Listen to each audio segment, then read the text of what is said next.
Hello everyone. और कैसा रहा आप लोगों का स्वतंत्रता दिवस, रक्षाबंधन और जन्माष्टमी।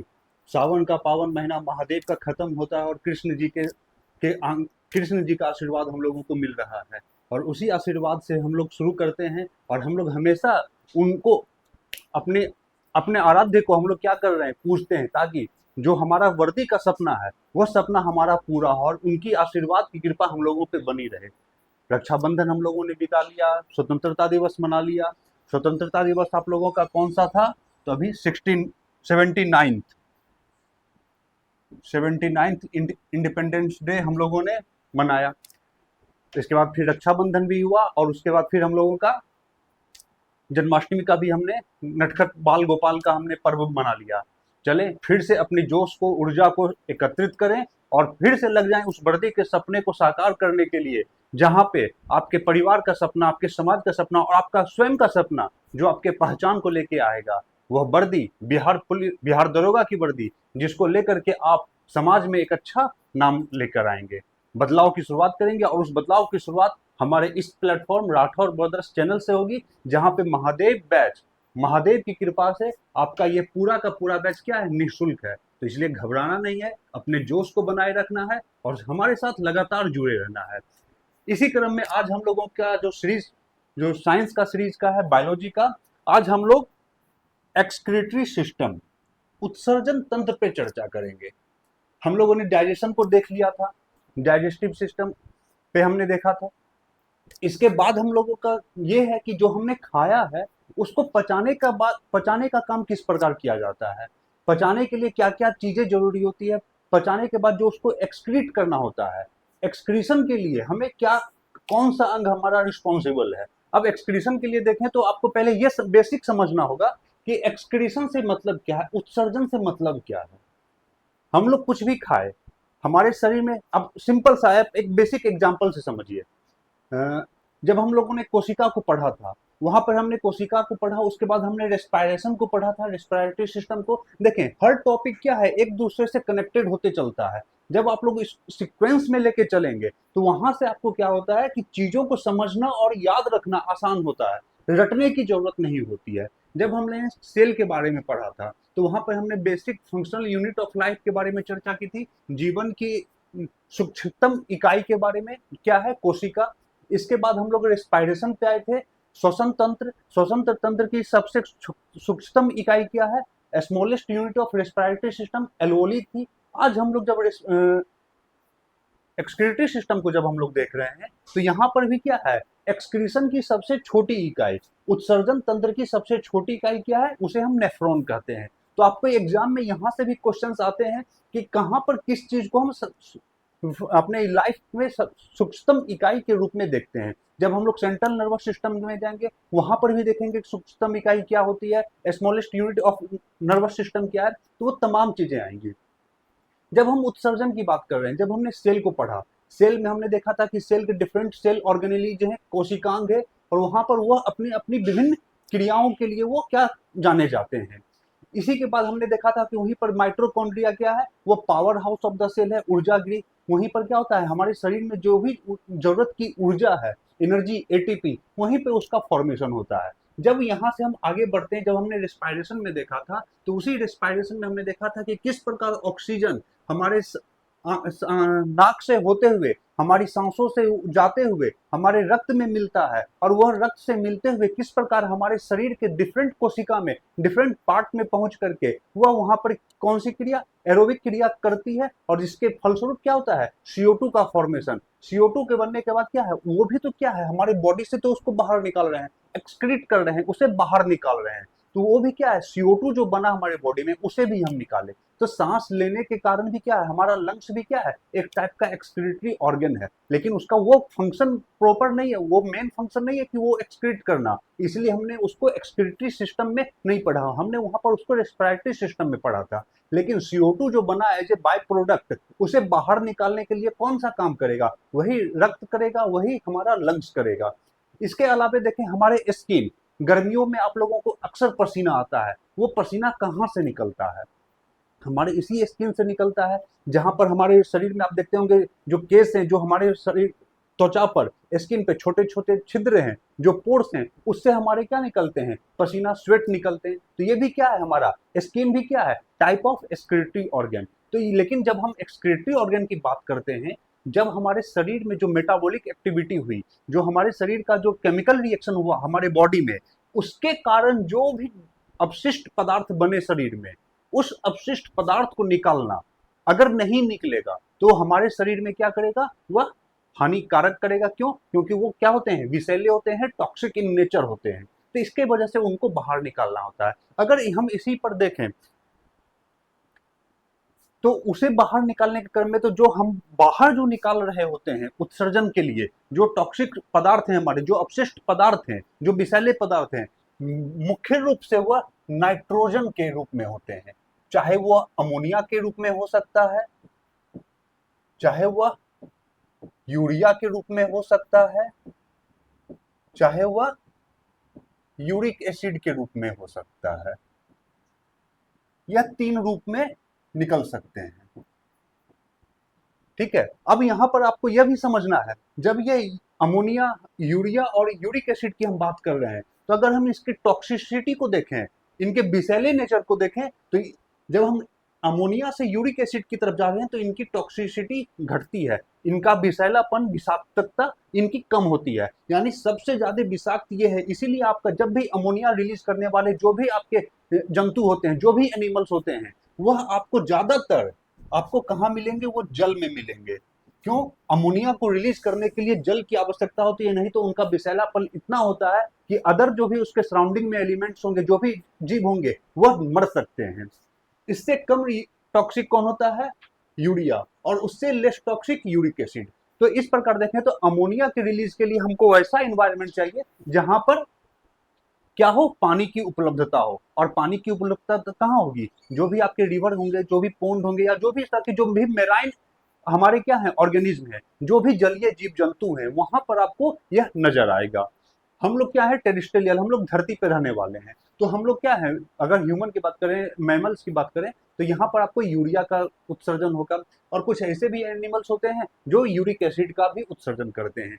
क्लियर? तो इस प्रकार आप देखें तो based on the product of nitrogen, these are the excretory substance which we have to excrete out from our body। मतलब बेस्ड ऑन नाइट्रोजन के आधार पर यह क्या है, हमारे तीन प्रकार के क्या है, अपशिष्ट पदार्थ हैं शरीर में, जिन्हें हमें अपने शरीर से बाहर निकालना होता है। अगर हम नहीं निकालेंगे तो हम बीमार पड़ सकते हैं, हमारी मृत्यु तक भी हो सकती है। तो इसलिए अपशिष्ट पदार्थ को निकालना बहुत जरूरी है। और उसको निकालने के लिए अगर आप देखें तो हमारे बॉडी में यहां पर क्या है, हमारा एक्सक्रीटरी सिस्टम, उत्सर्जन तंत्र, मानव उत्सर्जन तंत्र, एक्सक्रीटरी सिस्टम। अब अगर यहां पर देखें तो यह किससे बना हुआ है, तो यहां पर बेसिकली इसके चार फॉर्म है, मतलब चार ऑर्गन है जिससे यह हमारा पूरा का पूरा सिस्टम बनता है, ऑर्गन सिस्टम, ये हमारा एक्सक्रीटरी सिस्टम। सेल में हमने पढ़ा था, सेल से क्या बनता है, टिश्यू से क्या बनता है, ऑर्गन से क्या बनता है, ऑर्गन सिस्टम, और ऑर्गन सिस्टम से मिलकर क्या बनता है, एक ऑर्गेनिज्म। तो अब हमारे इस शरीर में देखें, हमने इस रेस्पिरेशन को देख लिया है, ये हमारा लंग्स है, ये हमने देख लिया है, ये हमारा क्या है, एक्सक्रीटरी सिस्टम है। इसके बाद हम लोगों का ये डाइजेस्टिव सिस्टम है। तो ये तमाम चीजें हम लोगों ने इन चीजों को डिस्कस किया है। तो जब एक एक ऑर्गन सिस्टम को हम लोग कंप्लीट करते हैं, मैच करते जाते हैं, सबको कंबाइन करते हैं, तो हमारा एक ऑर्गेनिज्म का फॉर्मेशन होता है। इसी प्रकार देखें तो हमारा एक्सक्रीटरी सिस्टम में यह क्या है, किडनी, वृक्क, यह क्या है, यूरेटर, मूत्र वाहिनी,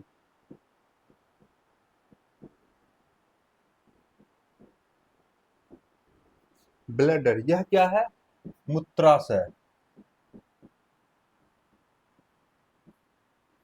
और यह क्या है, मूत्र मार्ग। आपको इसका ऑर्डर भी याद रखना है, ये एसएससी के एग्जाम में पूछा हुआ क्वेश्चन है कि निम्न उत्सर्जन तंत्र के विभिन्न अंगों को उनके क्रोनोलॉजिकल ऊपर से नीचे के क्रम में सजाएं, कौन पहले आएगा कौन बाद में आएगा। तो ये पहले क्या आएगा, किडनी, वृक्क, यूरेटर, मूत्रवाहिनी, ब्लैडर, मूत्राशय, देन यूरेथ्रा, मूत्र मार्ग। तो ये आपको ये ऑर्डर भी याद रखना है कि यहाँ पर इस ऑर्डर में आएगा। पहले क्या है, किडनी। अब इसी किडनी, यहाँ पर क्या है, किडनी, ये हमारे दो किडनी बनते हैं, लेफ्ट और राइट किडनी। इसी के ऊपर हमारा क्या होता है, टोपी नुमा एक आकृति लगा होता है, जिसे हम क्या कहते हैं, एडर्नल ग्लैंड कहते हैं। यहीं पर वो स्थित होता है। जब हम लोग ग्लैंड्स के बारे में पढ़ेंगे, ग्रंथियां के बारे में पढ़ेंगे, तो वहां पर हम इन तमाम प्रकार के ग्लैंड्स को देखेंगे। तो एक किडनी के ऊपर एक मुकुट लगा करके एक ऑर्गन बैठा होता है, जिसे हम क्या कहते हैं, ग्लैंड्स कहते हैं। यहाँ पे ये एडर्नल ग्लैंड्स है। क्लियर। अब यहीं पर हमारा क्या है, जो भी हमारे ब्लड में जितने भी गंदगी होगी, उस गंदगी को छानने का काम कौन करता है, तो यही किडनी। और इसी किडनी का जब आगे भी हम देखें, यहीं पर ये रहा आपका एड्रिनल ग्रंथि। ये जो पीला टोपी दिख रहा है ना आपको, यहाँ पे किडनी के ऊपर एक पीला कलर का मुकुट लगा हुआ, यही क्या है, एड्रिनल ग्रंथि, जिसे हम क्या कहते हैं, ये हमारे शरीर के लिए बहुत ही जरूरी होता है। क्यों? क्योंकि ये 3 फैक्टर जब हम लोग पढ़ेंगे आगे ग्रंथियां के बारे में, वहां पर इनके बारे में हम डिटेल्स में जाएंगे। तब ये चीज आप देखें तो ये हमारा उत्सर्जन तंत्र का 4 पार्ट होता है, 4 अंग होते हैं। कौन कौन सा? Kidney, ureter, bladder and urethra. तो ये 4 मिलके वृक्क, मूत्रवाहिनी, मूत्राशय और मूत्र मार्ग, यहां से हमारा क्या होता है, ये हमारा उत्सर्जन अंग है। अब चूंकि हम लोग मैमल्स हैं, हम लोग क्या है, स्तनधारी हैं, तो हमारे शरीर से निकलने वाला जो अपशिष्ट पदार्थ है वो क्या है, यूरिया। कभी कभी यूरिक एसिड का भी फॉर्मेशन होता है, उसे भी निकलना जरूरी होता है। और कभी अगर यूरिक एसिड का ज्यादा फॉर्मेशन होना शुरू हो जाता है हमारे बॉडी में और वो एक्सक्रीट नहीं कर पाता है, तो हमें क्या करनी पड़ती है, डॉक्टर से कंसल्ट करना पड़ता है। और डॉक्टर बोलते हैं कि आपके शरीर में यूरिक एसिड का फॉर्मेशन ज्यादा हो रहा है, जिसके वजह से आपके जोड़ों में दर्द हो रहा है या आपके शरीर में ऐंठन आ रही है। तो ये तमाम चीजें हैं। तो उसके बाद फिर डॉक्टर हमारा ट्रीटमेंट भी करता है। तो इस प्रकार देखें तो ये हमारा किडनी का उत्सर्जन तंत्र का क्या है, एक डायग्राम है। पहले सबसे पहले आपको यह समझना है कि उत्सर्जन तंत्र में कौन कौन से अंग होते हैं। अब ये समझिए, अगर जो हमने खाया, हमने कुछ भी खाया, आपने आपके पसंदीदा जो भी आइटम है, आप अपने मन में सोचे और उसको खाएं। अगर उसको खाने के बाद अगर हमारे शरीर से वो बाहर नहीं निकलेगा, तो क्या हम सरवाइव कर पाएंगे? नहीं कर पाएंगे। हम डेथ कर सकते हैं, हम मर सकते हैं। अगर आप सिंपल एक आलू चिप्स का पैकेट भी खाएं, या आप एक समोसा खा लें, एक बर्गर खा लें, लेकिन उसको खाने के बाद जो पच गया है, जो हमारे शरीर में उसका अपशिष्ट पदार्थ है, वो हमारे शरीर से बाहर नहीं निकलेगा, तो हम बीमार पड़ सकते हैं। और बीमारी इतनी बढ़ सकती है कि हम डेथ भी पा सकते हैं। क्यों? क्योंकि ये सब क्या है, टॉक्सिक नेचर में होते हैं, ये विषैले होते हैं। और इसके कारण क्या होता है, हमारे शरीर में विष का फॉर्मेशन, विष का हमारे शरीर में क्या होता है, मूवमेंट होता है, और हमारा सर्वाइवल मुश्किल हो जाता है। तो ये हमारे उत्सर्जन तंत्र का बेसिक है कि आपको यह समझना होगा कि पहले उत्सर्जन जरूरी क्यों है, हमें किस चीज का उत्सर्जन करना है, और उत्सर्जन के लिए क्या क्या अंग हमारे लिए रिस्पॉन्सिबल है हमारे शरीर में। तो यहाँ पर बेसिक देखें तो मेन हमारा यही है, किडनी, वृक्क, यूरेटर, मूत्रवाहिनी, ब्लैडर, मूत्राशय एंड यूरेथ्रा, मूत्र मार्ग, ये 4 कंपोनेंट है। अब इसी का हमें डिटेल में समझना है कि ये क्या होता है, इसके फंक्शन क्या होते हैं। अगर इन सब में मैं बात करूं, तो सबसे ज्यादा इंपॉर्टेंट हमारा ये किडनी का काम है। कहते हैं ना कि दिल फेल, हार्ट अटैक करता है, हार्ट फेल करता है, किडनी फेल करता है, लीवर फेल करता है। तो आज तो चलिए सबका ट्रांसप्लांट भी संभव हो चुका है। साइंस इतनी तरक्की कर चुकी है, इंजीनियरिंग और मेडिकल साइंस, स्टेम एजुकेशन, कि आज हम लोग शरीर में सिर्फ एक जो हमारा प्राण वायु जो हम कहते हैं, हमारे शरीर की आत्मा, कि यह किसी मृत शरीर में हम नहीं डाल सकते हैं। बाद बाकी साइंस इतना तरक्की कर चुका है कि वह आपके शरीर का कोई भी ऐसा पार्ट हो जिसे बदलने की जरूरत होगी तो वह बदला जा सकता है। अभी हाल में ही अमेरिका में भी आपका यह पार्ट, ब्लैडर का भी ट्रांसप्लांट हुआ है। यह विश्व का पहला है, अभी हाल में ही अमेरिका में हुआ। ये आपके करंट का भी क्वेश्चन है। और आप ये देखें कि अमेरिका में इस ब्लैडर का भी ट्रांसप्लांट किया गया है अभी हाल में, इसी आपके अप्रैल मई के आसपास में। क्लियर। तो इस प्रकार देखें तो ये किडनी है। अब हमें इसके डिटेल में हमें देखना है। अतः अब हम आपसे हमने क्या कहा कि मानव शरीर में उत्सर्जन प्रणाली में कौन कौन से अंग शामिल होते हैं। तो एक जोड़ी किडनी, किडनी कितने हैं, एक जोड़ी एक पेयर में है। आप ये देखें, ये किडनी है इधर से इधर, ये आपका आ गया यूरेथ्रा, ये आपका ब्लैडर एंड ये आपका यूरेथ्रा। तो इस प्रकार आप देखें तो ये 4 कंपोनेंट है। तो ये आपको ध्यान रखना है, इसका ऑर्डर भी किस किस ऑर्डर में ये क्या है। एक जोड़ी किडनी, वृक्क, यूरेटर्स मूत्रवाहिनी का एक जोड़ा, मूत्रवाहिनी भी क्या है, एक जोड़ा है। मूत्राशय यूरिनरी ब्लैडर एक है और आपका मूत्र मार्ग एक। तो ये आपको ध्यान रखना है। मेल और फीमेल दोनों में आपका सेम स्ट्रक्चर है। बस जब हमारा यूरिन डिस्चार्ज करने का जो अंग होता है महिलाओं में और पुरुष में वो अंतर हो जाता है, बाद बाकी ये पूरा का पूरा सेम होता है। अब अगर हम इसी किडनी की बात करें, हमने क्या कहा कि हमारा मेन कंपोनेंट कौन सा है इस पूरे के पूरे उत्सर्जन तंत्र में, किडनी, वृक्क। अगर आप इसके स्ट्रक्चर को समझ लिए, इसकी कार्य प्रणाली को समझ लिए, तो आपके लिए उत्सर्जन तंत्र चुटकी के बराबर में है। आपको यह भी नहीं पता चलेगा कि अच्छा किस प्रकार हम हमारा आज का टॉपिक खत्म हो गया इतने आसान शब्दों में कि आपको पता भी नहीं चल पाएगा। बस आप लोग थोड़ा सा कंसंट्रेशन बनाए रखें क्लास के साथ और हमारे साथ यहाँ पर पूरे मन से जुड़े रहें। तब देखें, हमने आपको बताया यहाँ पर किडनी, इस फिगर को याद रखें, यहां से क्या हो रहा है, ये आपका ब्लड आ रहा है। कौन सा ब्लड, ऑक्सीजनेटेड ब्लड। याद करें, हमने हार्ट को भी पढ़ा है। हार्ट में हमने देखा था कि रेड कलर का जो होता है वो ऑक्सीजनेटेड ब्लड को लेके आता है, ऑक्सीकृत रक्त को, और ये ब्लू वाला जो है ये अनऑक्सीकृत ब्लड को, डीऑक्सीजनेटेड ब्लड को लेके जाता है। अगर मैं आपसे बात करूं तो शरीर के लिए, हार्ट के लिए शुद्ध रक्त कौन सा होता है, यह लाल वाला, और अशुद्ध रक्त कौन सा होता है, यह ब्लू वाला। जो सिरा से आता है वो शुद्ध, जो धमनी से जाता है वह अशुद्ध। लेकिन किडनी में अगर आप देखें तो यही किडनी में ये क्या हो रहा है, यह हमारा जो हमारे रक्त में क्या, जो वो हमारे सेल से तमाम चीजों को लेकर आया है अपशिष्ट पदार्थ, जिसका छन्ने का काम, आपको छानने का काम कहाँ पे होगा, इसी किडनी में होगा। तो अगर हम बात करें उत्सर्जन के स्तर पर, तो ब्लड में जो हमारा जो आ रहा है, जो किडनी में जो ब्लड किडनी में आ रहा है वो क्या है, अशुद्ध रक्त है, बेस्ड ऑन द उत्सर्जन, बेस्ड ऑन द एक्सक्रीशन, अपशिष्ट पदार्थ के आधार पे। ऑक्सीजन के आधार पे हम बात करें तो यह जो आ रहा है वह क्या है, शुद्ध रक्त। लेकिन अपशिष्ट पदार्थ के आधार पे हम बात करें सॉरी, तो वह क्या है, अशुद्ध रक्त। और जब यहां से ये निकल रहा है तो ऑक्सीजन के आधार पर हम बात करें, ऑक्सीजन की अनुपस्थिति है जिसके कारण यह क्या है, अशुद्ध रक्त। और अगर हम यहाँ पर अपशिष्ट पदार्थ के बारे में बात करें तो यह उसके कारण क्या हो जाता है, शुद्ध रक्त। तो आपको यह भी डिफरेंस समझना है, एग्जाम में आपसे इस प्रकार के कॉन्सेप्चुअल चीजें पूछी जा सकती हैं। ठीक है, अब यहाँ पर हमें इसके कार्य प्रणाली को समझना है, इसके अंग को समझना है। अगर हम इस किडनी को कट करें, और हाँ कभी कभी आपसे पूछ सकता है किडनी का शेप किस प्रकार का है, तो किडनी का शेप किस प्रकार का है, सीम के बीज के आकार का। सीम का बीज देखे ही होंगे, सीम की सब्जी आप लोग सब खाए होंगे, तो सीम का बीज देखे हैं ना, या राजमा का दाना आप देखे होंगे, राजमा के दाने के शेप का बराबर, सीम के बीज के बराबर। और जितना बड़ा सीम का बीज होता है ना, उससे थोड़ा सा बड़ा हमारा किडनी का साइज होता है।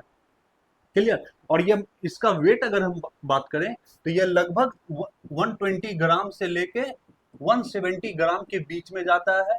और अगर मेल में हम बात करें तो यह मेल में आपका 140 से 170 के बीच में जाता है, और फीमेल में 120 से 140 150 के बीच में जाता है। तो ये आपसे पूछा जा सकता है, तो इसको भी ध्यान रखना है आपको, ग्राम में मेल का और फीमेल का बेसिकली आपसे ये पूछा जाएगा, तो इतना ध्यान रखिए।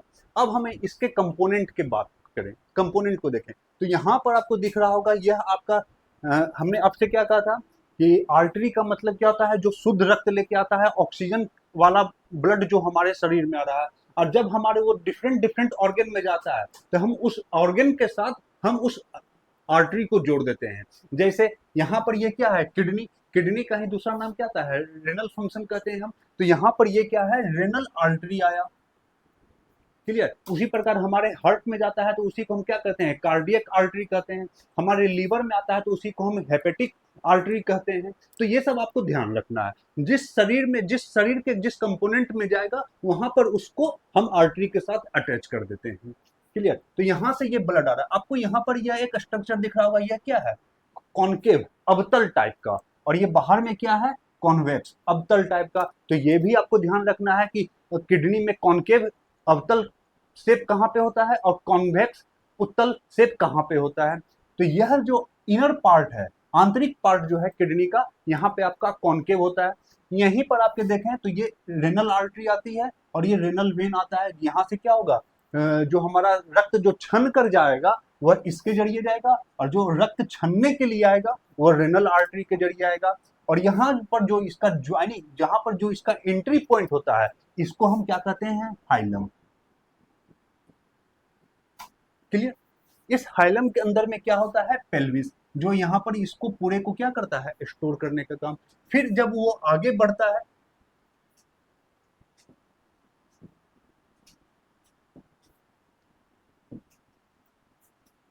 ये आपका हाइलम पार्ट कहलाता है। इसके बाद यह जो अंदर में आप यहाँ पर जो देख रहे हैं, यही आपका क्या है, पेल्विस। अब उस पेल्विस के बाद क्या है, हमारा कैलिक्स आता है, जहां पर क्या है, यह छोटे छोटे पार्ट में क्या हो रहा है, हमारा किडनी सब डिवाइड हो रहा है।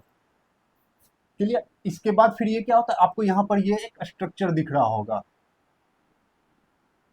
पिरामिड टाइप का, जिसे ही हम क्या कहते हैं, मेडुलरी पिरामिड कहते हैं। हिंदी में भी नाम यही आप रखेंगे, मेडुलर पिरामिड, मेडुलरी पिरामिड।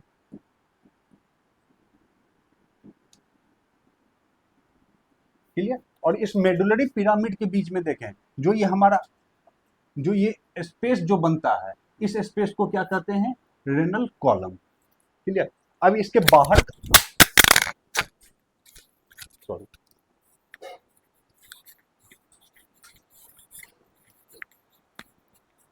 इसके बाहर का जो ये पार्ट है, यह क्या कहलाता है, आपका कॉर्टेक्स।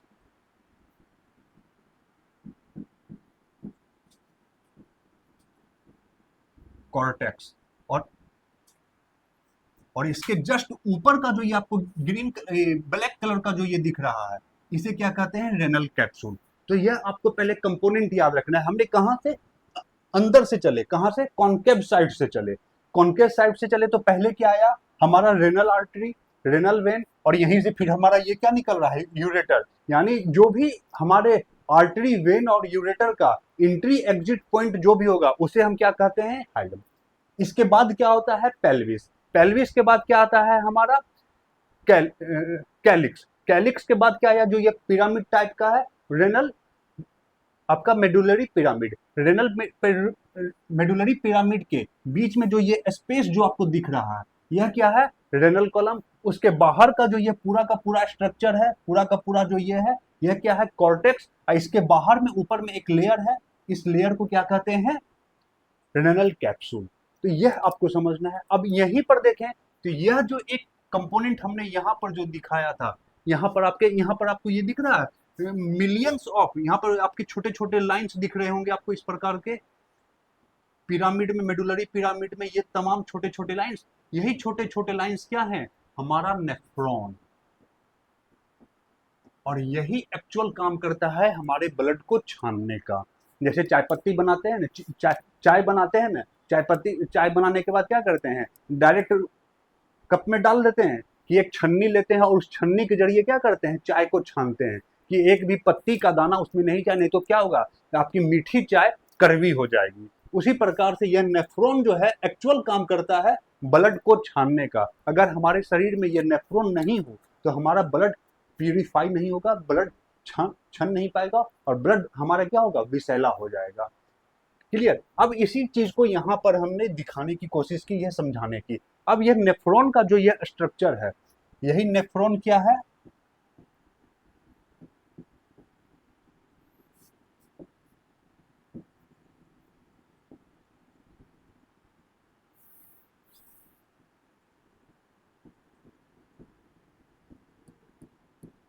इसे ही क्या कहते हैं,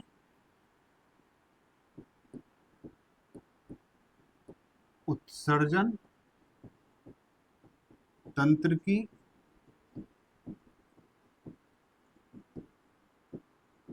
सूक्ष्मतम इकाई, smallest unit of excretory system. उत्सर्जन तंत्र की सूक्ष्मतम इकाई, यही नेफ्रॉन होता है। अब इस नेफ्रॉन को अगर हम देखें तो यहाँ पे आपको बहुत सारे क्या है, जम्बल्ड टाइप के कीड़े, मतलब जोंक देखते होंगे, केचुआ देखते होंगे, अभी बारिश के दिनों में जो गांव घर में रहते होंगे तो कुछ जोंक आपस में इस प्रकार से उलझे रहते हैं, या किसी का घुंघरेला बाल देखते होंगे, तो घुंघरेला बाल की तरह ये क्या है, आपका उलझा हुआ स्ट्रक्चर यहाँ पर है, जिसे आज हम यहाँ पे सुलझाने की कोशिश करेंगे, और आप हमारे साथ यहाँ बने रहें। तमाम चीजें जो यहाँ पर उलझी हुई हैं आपके लिए एकदम सुलझती हुई नजर आएगी। हमने आपसे कहा, क्या कहा कि ये रेनल आर्टरी, रेनल वेन, तो यही आपका रेनल आर्टरी और ये रेनल वेन। रेनल आर्टरी में क्या होगा, ब्लड आ रहा है। अब यहां से जो ये ब्लड आ रहा है यह कहाँ जाएगा, इस नेफ्रॉन, यहाँ पर जो ये स्मॉलेस्ट यूनिट आपने देखा, इस नेफ्रॉन पर यहाँ पर आपको ये क्या, एक कप नुमा स्ट्रक्चर दिख रहा है, कप के समान एक आकृति, उसी आकृति को हम क्या कहते हैं, बोमेन कैप्सूल।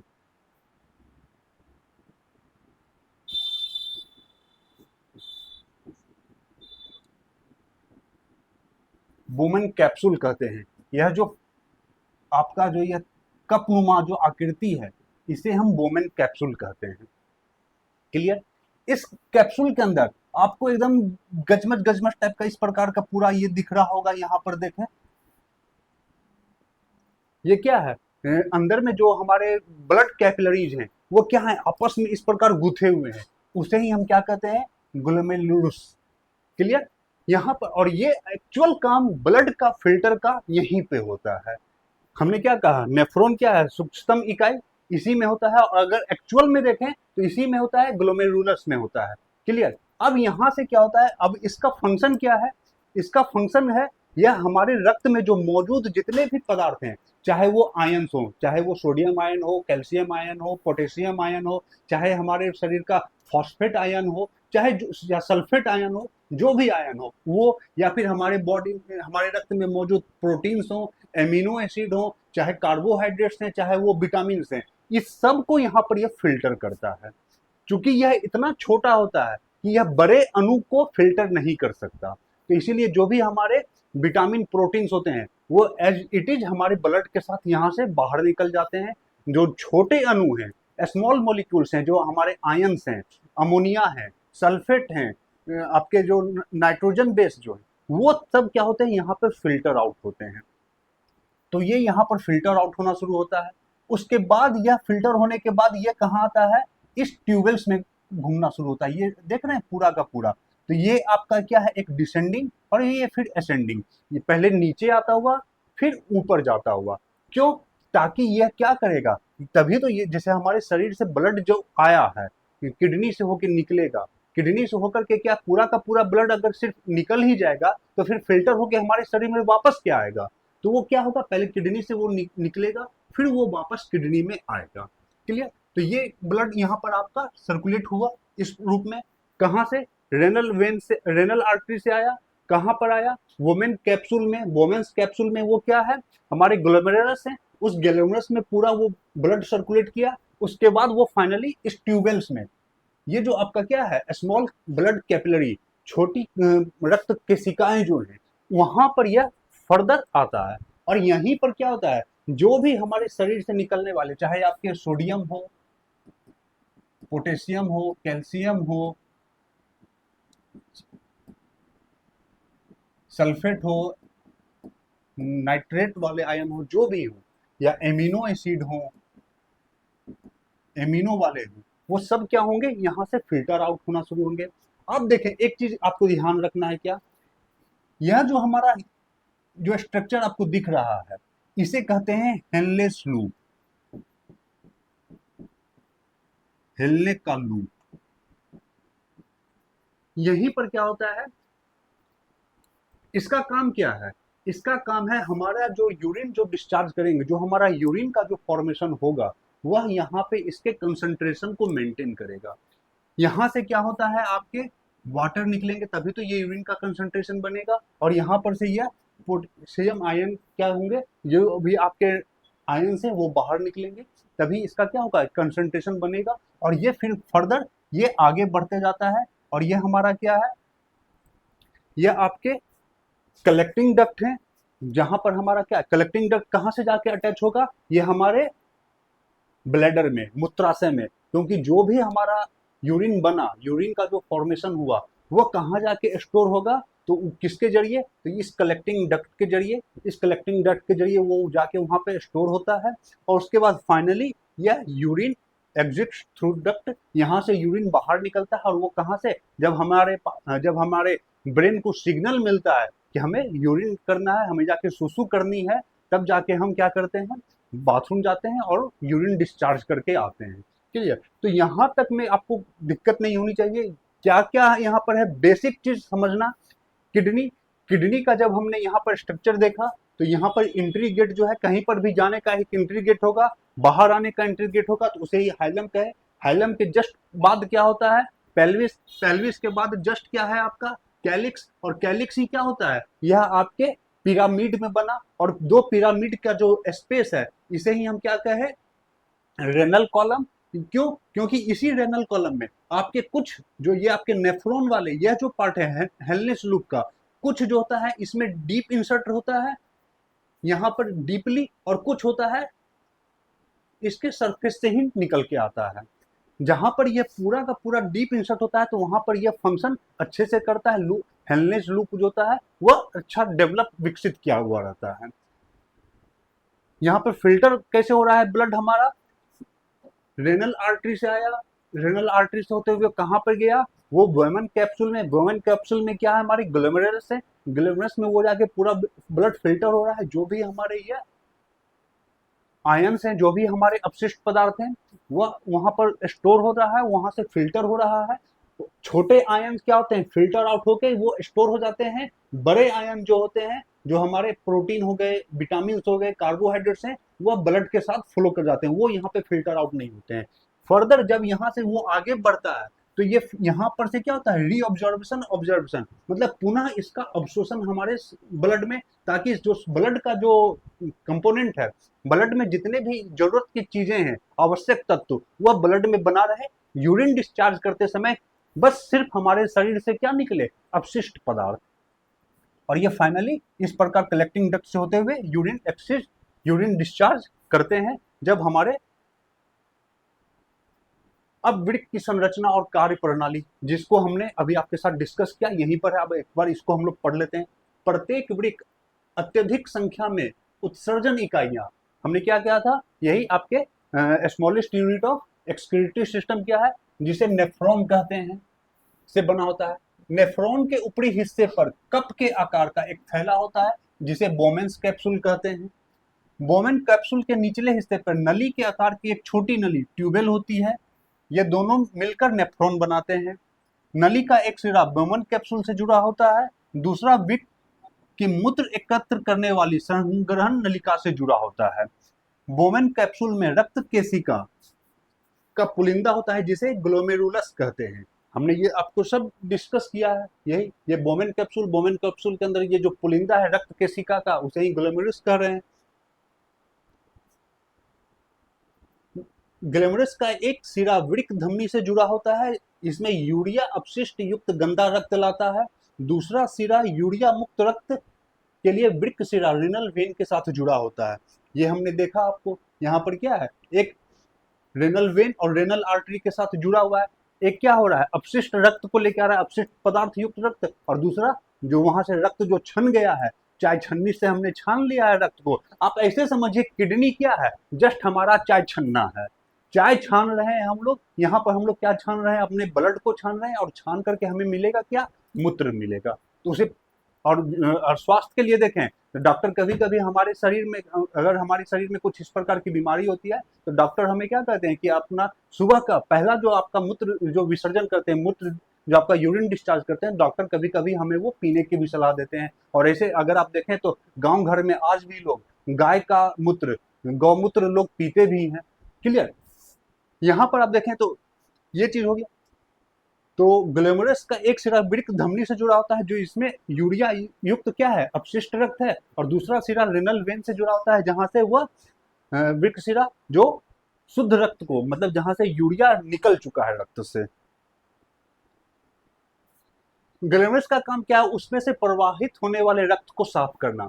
रक्त में उपस्थित क्या क्या है, ग्लूकोज, एमिनो एसिड, लवण, यूरिया और जल जैसे तत्वों के सिर्फ छोटे अणु ही इससे गुजरते हैं और बोमेन कैप्सूल में साफ कर जमा हो जाते हैं।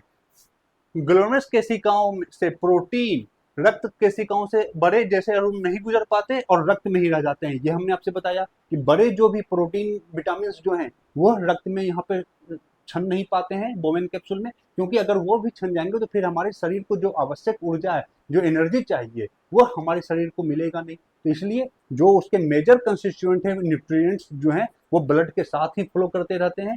जहां से हमारे ब्लड का जो भी अपशिष्ट पदार्थ निकालना होता है वह सिर्फ यहाँ पे क्या होता है, वो छनता है। नेफ्रॉन की छोटी नली ट्यूबेल्स ग्लूकोज, एमिनो एसिड, लवण और जल जैसे चुनिंदा उपयोगी पदार्थों को रक्त केशिकाओं में पुनः अवशोषण की अनुमति देता है। क्यों? क्योंकि एक्सेस अगर हमारे शरीर से कोई भी न्यूट्रिएंट्स बाहर निकलेगा तो हमारे शरीर के लिए क्या है, वो हमारे शरीर को डैमेज करेगा। तो यहाँ से यूरिन डिस्चार्ज करने में सिर्फ और सिर्फ क्या आना चाहिए, हमारा यूरिया बाहर निकलना चाहिए, हमारे शरीर का न्यूट्रिएंट्स बाहर नहीं जाना चाहिए। अगर आप देखें, अगर किसी को अगर किसी को डायबिटीज पेशेंट होते हैं, तो डायबिटीज पेशेंट होते हैं, अगर वो यूरिन डिस्चार्ज में ग्लूकोज एक्सेस निकलता है तो ये पता कैसे चलता है, जब वो जहां पर यूरिन डिस्चार्ज करते हैं तो वहां पर आपको चींटी नजर आना शुरू हो जाएगा। क्योंकि चींटी कहाँ, मीठा जगह पर वो क्या करती है, चींटी आती है। तो इस प्रकार पता चलता है कि इस पेशेंट को क्या है, डायबिटीज की शिकायत हो सकती है। तो ग्लूकोज भी अगर एक्सेस निकल रहा है तो वो भी क्या है, एक प्रकार का हमारे शरीर के लिए हानिकारक है। एक डायबिटीज होती है इंसुलिन की वजह से भी होती है।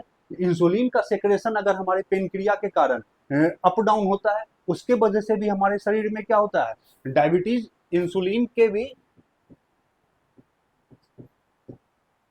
इंसुलिन के सेक्रेशन के कारण भी डायबिटीज क्या होती है, अगर इंसुलिन बहुत ज्यादा हो रहा है तो उसे हम क्या कहते हैं, डायबिटीज मेलेटिस कहते हैं। और यहाँ जो होता है डायबिटीज इंसिपिटिस कहते हैं, जो हमारे यूरिन में अगर एक्सेस ग्लूकोज हो जाता है। ये डायबिटीज मेलिटिस होता है इंसुलिन से रिलेटेड, और डायबिटीज इंसिपिटिस होता है जो हमारे यूरिन में अगर ग्लूकोज एक्सेस होता है। लेकिन यूरिया छोटी नली ट्यूबवेल में ही रह जाता है और रक्त कोशिकाओं में पुनः अवशोषित नहीं होता है। हमने क्या कहा कि हमें सिर्फ और सिर्फ अपशिष्ट पदार्थ को बाहर निकालना है। तो आप ऐसे भी समझ सकते हैं, यह हमारे शरीर का क्या है, झाड़ू सफाई कर्मी। पटना में जो भी रहते होंगे सुबह सुबह अक्सर ये सुनते होंगे कि गाड़ी वाला आया घर से कचरा निकाल, गाड़ी वाला आया घर से कचरा निकाल। तो यही चीज हमारा किडनी क्या है, हमारे शरीर का गंदगी निकालने वाला काम है। तो यह हमारे शरीर का आप कह सकते हैं क्या है, ओवरऑल हमारे शरीर का सफाई कर्मी कौन है, तो किडनी है। ये हमने किडनी का पूरा सेक्शन देख लिया, किडनी का फंक्शन देखा, किडनी की बनावट देखी, किडनी के कार्य प्रणाली को देखा। अब हम उसके बाद जो है, किडनी के बाद कौन सा आता है, हमारा मूत्र वाहिनी, यूरेटर। मूत्र वाहिनी में क्या होता है, यह रीनल पेल्विस से फैली हुई प्रत्येक किडनी से एक जोड़ी पतली मस्कुलर ट्यूब्स निकलती है, जिन्हें मूत्र वाहिनी कहते हैं। यह मूत्र को किडनी से मूत्राशय तक ले जाती है। अब इस प्रकार आप देखें, यह आपका क्या है, किडनी।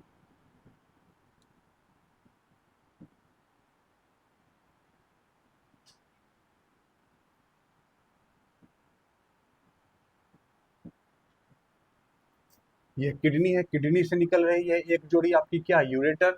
और यह यूरेटर निकल रही है और कहाँ तक जा रही है, यह आपके ब्लैडर में आ रही है,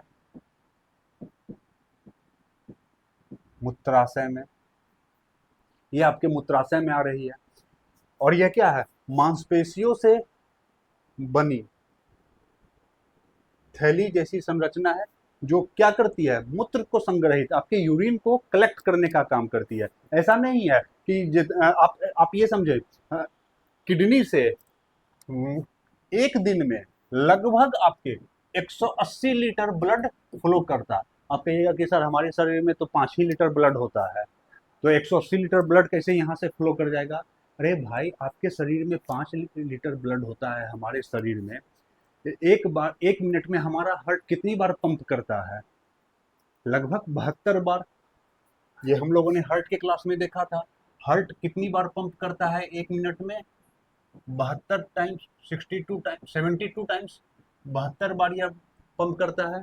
अब हमारे शरीर में अगर आप ये देखें, 1 मिनट में ये कर रहा है 72 बार, और 5 लीटर हमारे शरीर का ब्लड है, 5 लीटर। तो अगर आपसे हम पूछें कि एक पंप में, एक हार्ट बीट में कितना ब्लड पंप हो रहा है, तो आप इसको सिंपल मैथ से निकाल सकते हैं ना, 70 ml इंटू 72, तो ये लगभग आपको 5000 ml के आसपास आ जाएगा। यानी 1 मिनट में 5 लीटर ब्लड हमारा हार्ट से पंप होके निकल रहा है। तो अब पूरे दिन भर में ये कितनी बार निकलेगा, आप इसको कैलकुलेट कर सकते हैं, सिंपल अर्थमेटिक मैथमेटिक्स है। तो इसी प्रकार हमारे किडनी से भी ब्लड जो है लगभग एक दिन में 180 लीटर जो है ब्लड यहाँ से ये क्या होता है, बाईपास होता है, यहाँ से वो गुजरता है। और इस 180 लीटर में से मात्र 1.2 से 1.5 लीटर ही हमारा क्या बनता है, यूरिन बनता है, मूत्र बनता है आपके एक दिन में। तो आप और जब ये जो होता है बाकी का पूरा जो क्या होता है लिक्विड, जो वो किडनी से फिर हमारे शरीर में वापस चला जाता है। ठीक है, इसीलिए जब हम यूरिन डिस्चार्ज करते हैं इसीलिए क्या कहा जाता है, पानी का इंटेक, वाटर इंटेक हमारा प्रॉपर होना चाहिए। अदरवाइज हमारे शरीर से सिर्फ डिस्चार्ज ही निकलेगा तो हम क्या हो सकते हैं, डिहाइड्रेटेड हो सकते हैं। तो इसीलिए हमें क्या होता है, हमें क्या जरूरी है, पानी को भी पीते रहना है। इसी बात पर मैं भी पानी पी लेता हूँ।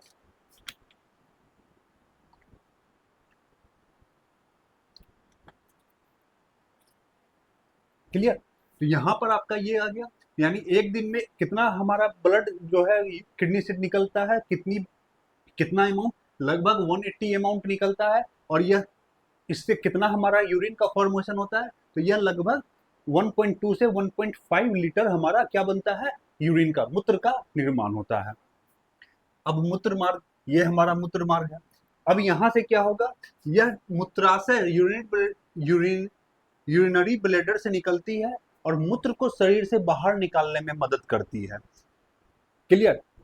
अब यहाँ पर यह कैसे होता है, यहाँ से हमारा ब्रेन सिग्नल काम करता है। ऐसा तो नहीं है ना कि आपको हमेशा यूरिन डिस्चार्ज की सुसु जाने की आपकी जरूरत पड़ती है, आपको हमेशा ये फील होता है। अगर ऐसा फील होता है तो आपको डॉक्टर से कंसल्ट करने की जरूरत है, नहीं तो आपकी किडनी का कुछ डैमेज हो सकता है। अगर अब जब भी देखेंगे लगभग 2 घंटे 3 घंटे होते होते आपको यूरिन डिस्चार्ज का सेंसेशन होना शुरू होता है, फीलिंग आती है आपके, और वो ब्रेन को सिग्नल जाता है। तो जैसे ही ब्रेन के पास सिग्नल जाएगा, वहां से फिर ये सिग्नल किसको मिलेगा, ब्लैडर को, और ब्लैडर को जैसे ही ये सिग्नल मिलेगा, ब्लैडर यूरेथ्रा के जरिए क्या करेगा, वहां से हमारा यूरिन डिस्चार्ज होना शुरू हो जाएगा। एक जो खास बात आपको ध्यान रखना है, महिला और पुरुष में अंतर यहाँ पर क्या होता है, पुरुषों में जिस रास्ते से आपके यूरिन डिस्चार्ज होते हैं उसी रास्ते से हमारा स्पर्म भी आउट होता है, लेकिन महिलाओं में यह दोनों अलग अलग रास्ते से होता है। यूरिन डिस्चार्ज का पैसेज अलग होता है और उनके ओवम के डिस्चार्ज का पैसेज अलग होता है। क्लियर। तो पुरुषों में यही आपका जो ये आपका क्या है, urethra, responsible for the discharge of urine and sperm both, but in female they are two different passages for the discharge of urine and the ovum। और यह क्या होता है, इसकी ओपनिंग को स्फिंक्टर मांसपेशियों द्वारा संरक्षित किया जाता है, स्फिंक्टर मांसपेशी।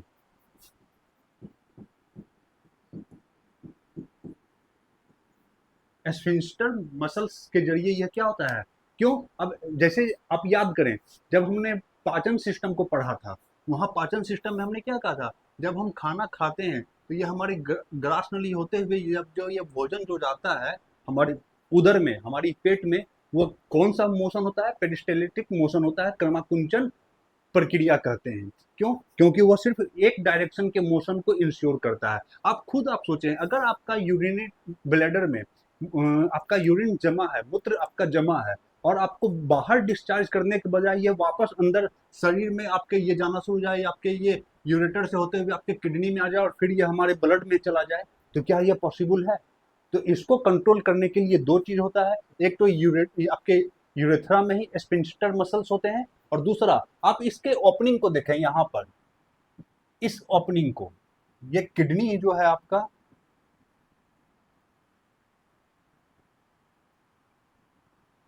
इस किडनी से जो ये आपका क्या यूरेटर जो आ रहा है, यूरेटर में इस प्रकार से ये आ रहा है। ये आने के लिए ऐसे भी भगवान जो है इस प्रकार भी इसको दे सकते थे कि किडनी ये बना दिए भगवान और यहाँ से ये सिंपल ऐसे निकाल देते। ये इस प्रकार से क्यों निकाले इसको, क्यों, ताकि ये वापस बैक फ्लो किडनी में नहीं जाए। इसीलिए इसका क्या है, ऊपरी सिरा इस प्रकार से घुमावदार है, ताकि एक बार जो इधर से नीचे निकल गया, नीचे आ गया, वो वापस वापस क्या हो, किडनी में नहीं जाए। इसीलिए यहाँ पर इसकी संरचना क्या है, इस प्रकार उभरी हुई है, उठ करके ये झुकी है। और यहीं पर फिर आपके क्या है, यूरेथ्रा में स्फिंक्टर मसल्स हैं, ताकि यह यूरिन को बैक फ्लो होने से रोके। इस प्रकार देखें तो हमारा उत्सर्जन तंत्र का काम आज जो हमने आपके साथ डिस्कस किया वो कंप्लीट होता है। अभी क्लास खत्म नहीं हुई है, अभी थोड़ा सा बचा हुआ है, जहां पर हमने किडनी के फंक्शन को देखा, किडनी की संरचना को देखी, और उसके साथ साथ हमने यूरेटर, ब्लैडर और यूरेथ्रा के बारे में हमने समझा। अब हम ये समझते हैं कि हमारा यूरिन जो बनता है उस यूरिन में क्या क्या होता है। तो यूरिन में आपके क्या होते हैं, 5% सॉलिड ठोस होते हैं, और 95% क्या होता है, आपका लिक्विड वाटर होता है। इस 5% सॉलिड में भी देखें तो कुछ आपके क्या होते हैं, ऑर्गेनिक कंस्टिट्यूएंट, और कुछ आपके इनऑर्गेनिक कंस्टिट्यूएंट, जैविक और अजैविक आपके क्या होते हैं, कुछ पदार्थ होते हैं। अगर आपसे अब जैविक पदार्थ की हम बात करें तो इसी में आपके क्या है, ऑर्गेनिक में यूरिया है, केरेटिन है, यूरिक एसिड है, ऑर्गेनिक सल्फेट है, यूरोबिन है, हिपेरिक एसिड है, यूरेनिक पिगमेंट है, इंडिकन इलेक्ट्रेशन है। और इनऑर्गेनिक कंस्टिट्यूएंट्स की बात करें तो ammonia, chloride, calcium sulphate, inorganic phosphate, sodium ammonia, magnesium, ये तमाम चीजें। तो आपको यह भी ध्यान रखना है कि हमारे यूरिन में क्या है, 5% सॉलिड्स एंड 95% वाटर। यह सॉलिड भी क्या, दो पार्ट में, ऑर्गेनिक इनऑर्गेनिक। इन तमाम चीजों को आपको ध्यान रखना है, और यही चीज हम क्या करते हैं, अपने शरीर से बाहर निकालने का काम करते हैं। अब आपसे एक क्वेश्चन पूछा जाता है कि हमारे मूत्र का रंग पीला क्यों होता है, due to presence of urochrome. Urochrome नाम का एक पिगमेंट होता है,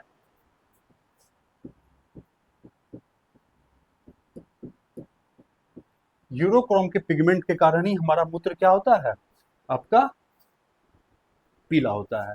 अब शरीर के अन्य उत्सर्जित तंत्र, स्किन के बारे में हम लोग पढ़ लिए, शुरू में ही चर्चा किए थे, जो पसीना को निकालने का काम करती है, पसीना, नमक, ये सब।